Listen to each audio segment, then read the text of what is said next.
The next pillar is neighborhoods.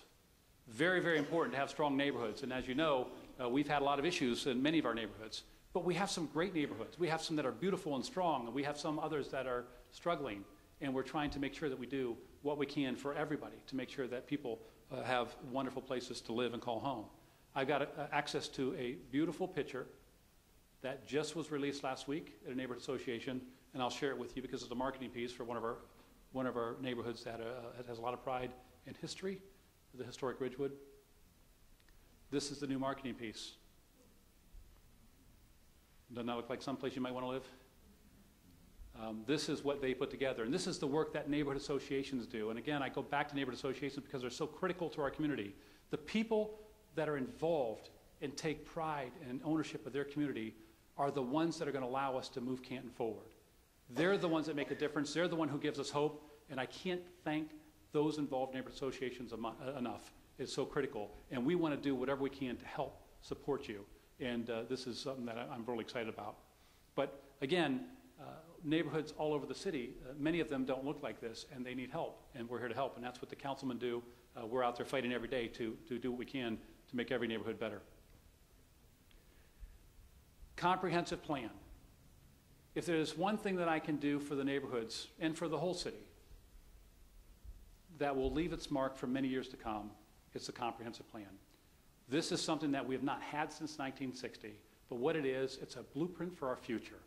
It's a vision for every neighborhood in reference to where we want to be, where we want to go.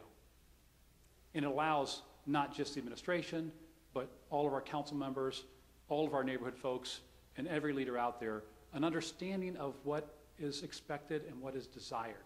And it gives us hope for a future. That's what this plan is going to do. Folks, it's not my plan. I'm not creating this thing. You are. This plan is being designed and created from all these different groups: neighborhood leaders, business leaders, education leaders, religious leaders, community service leaders, political leaders, seniors, youth, and anybody else who's taken the time to come out to these numerous meetings we've had in sharing with you what our desires and goals are. And this plan is getting very close. I think by early summer we will be able to introduce that to the public, and at that point in time we will then be able to take that blueprint and hand it to council, hand it to administration, and make sure you all have a copy of it. And then as we make decisions and set our priorities in the future, our priorities will be using this as our template in how we spend our money in the future. So this is very exciting. We're excited about it.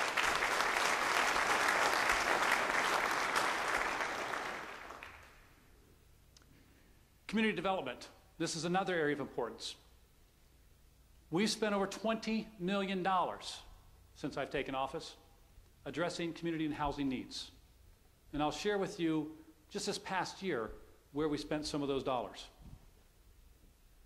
We spent money with the ex-Newsboys, the YMCA, and First Tee for programs for our youth.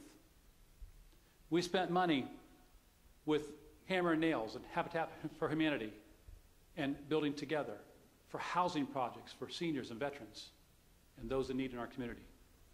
These are the types of programs that we invest in that are important to our future. But let me show you what we've done here. This map, and we've got a full one out back. You have a chance to go look at it up close. But this particular map here shows you a lot of the work we've done in housing demolitions. It's kind of hard to see, but all those little dots you see floating around up there, those little dots there, each one of those dots represents a house that we've torn down, a blighted piece of property that's been an eyesore in our community, that's been infested with crime, animals, high grass, whatever. It's tearing down our city when that thing sits there. And we've torn down over 1,000 blighted properties, and we've been able to obtain grants and funding to tear down 250 more here in the next 2 years. That is probably one of the most impactful things you can do in a neighborhood where you've got a blighted piece of property. We've also spent over $21 million repairing and replacing over 80 miles of roads and bridges. You probably drove over a pothole or two coming in today, didn't you? I know nobody believes that number. But the fact of the matter is we have some 800 miles of roads. So the 80 miles of roads is a lot of roads that we've repaired. And yet in this weather and this conditions, because the city had gotten so far behind, decades of underspending in our roads, we're now paying the price. And we're doing everything we can to build those back up. Now I can tell you that a lot of that money that we're spending on those roads didn't come from our pockets. Those came from state grants and federal grants, stimulus dollars, and so on. And that's what we've already spent.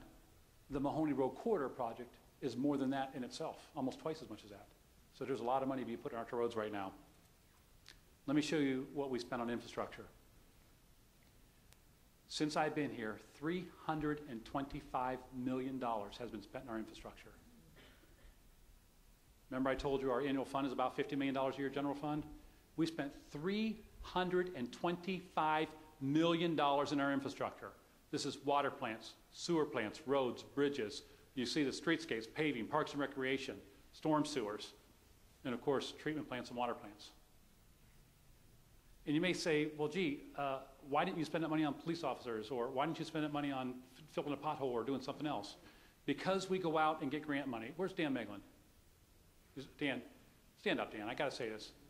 This guy here has been an absolute genius in finding money for the city of Canton.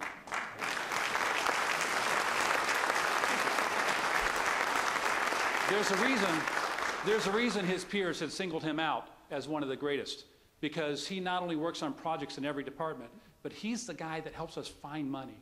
And I can tell you, of this $325 million, more than 75% of that came outside our city walls. That's how we're getting things done in Canton, Ohio. Let me give you a couple examples of what that means to you. The water department, Tyler Converse. Where's Tyler? Oh, he's not here, is he? He's okay.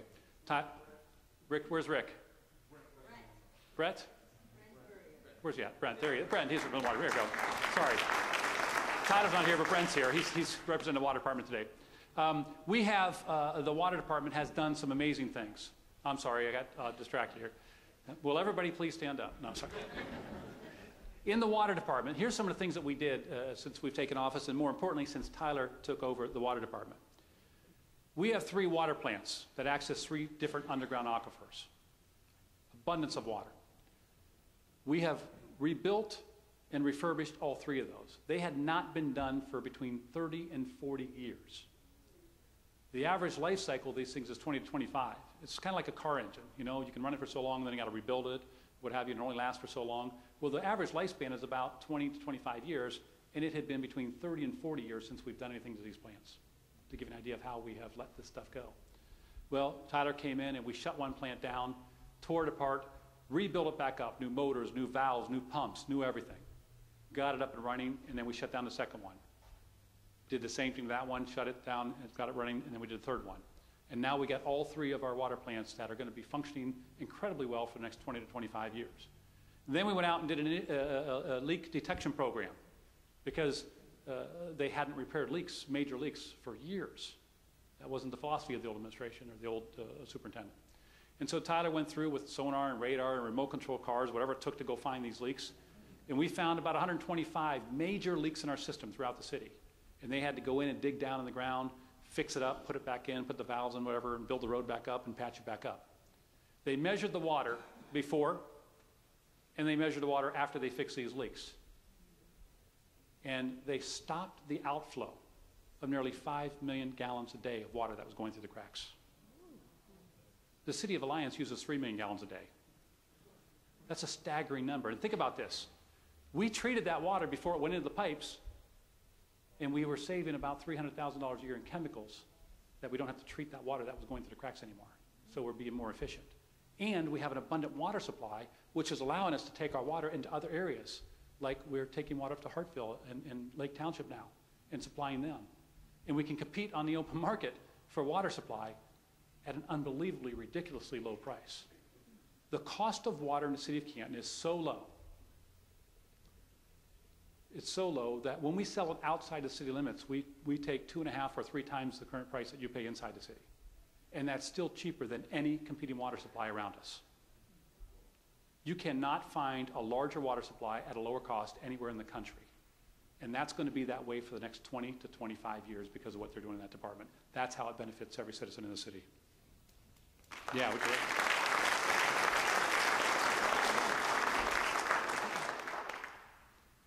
Our wastewater treatment plant, Tracy Mills, genius.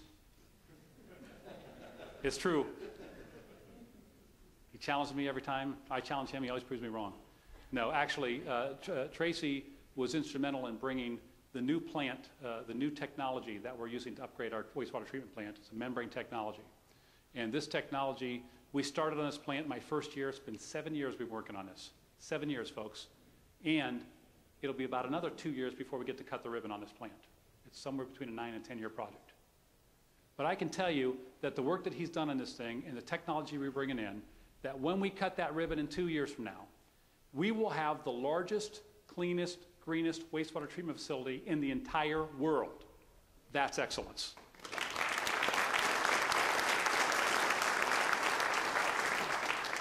Not only is it going to be the best out there, but because the early entry we put into it and how we set it up, our cost of operation is one of the lowest of anywhere around, and our plant's already upgraded. Cities like Akron, they're spending $1.4 billion. Cleveland's $3.2 billion to upgrade their systems. They got a lot more work to do than we did. But I'm going to tell you something. You will not find a lower price for wastewater treatment anywhere. And when you combine the low cost of wastewater treatment with the low cost of water, when you're looking at our public utilities, there's not a city in America that can take those two items to be less expensive than you are here in Canton, Ohio. And that's important because when companies that need these services are looking for a place to call home, they're looking at all their costs. That gives us a competitive advantage to attract businesses in the future. And we're using it today.